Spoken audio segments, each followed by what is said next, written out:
Trophy is a documentary about the so-called canned trophy hunting business. Rich tourists spending huge amounts of money for the privilege of going to foreign countries where they can kill rare animals that have been essentially lined up for their pleasure. We've all seen pictures of Donald Trump's sons posing with dead elephant, buffalo and a leopard, and we've all been repulsed by images, I think, of privileged white guys killing rare animals because they can afford to. BBC News today reports the Trump administration will allow American hunters to import elephant trophies to the US, reversing an Obama-era 2014 ban. So this couldn't be more timely. What the documentary tries to do is to unpick the relationship between, on the one hand, conservation, and on the other hand, the hunting industry.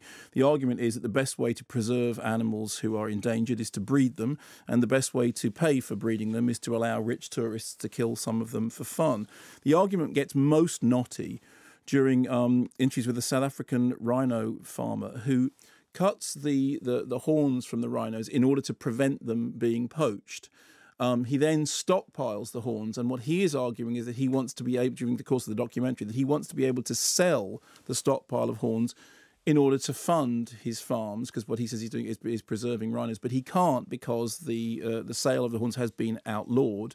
And the suggestion, therefore, is that what that actually does is increases poaching whilst being to the detriment of people who are preserving the animals. And this very knotty issue is played out through the course of this documentary. Now, obviously, I mean, you know, I'm a vegetarian. I have particular feelings about this. The documentary is very even-handed, very, very balanced. However, there is one thing in it which I think is very telling. A scene of an American who has made it his mission to go and kill a sort of top Trump set of animals. There's like a top 5 or top 6, whatever it is.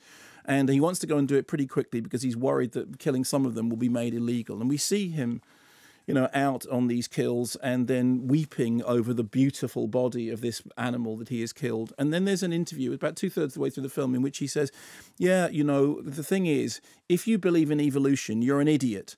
And I've read the Bible, and the Bible says that, you know, God put these animals on the earth and that man would have domain over them. So the reason I feel good about going out and doing this is because I know that they were put here for my sport and my pleasure, and that's fine. And that's the point at which you go, right, okay.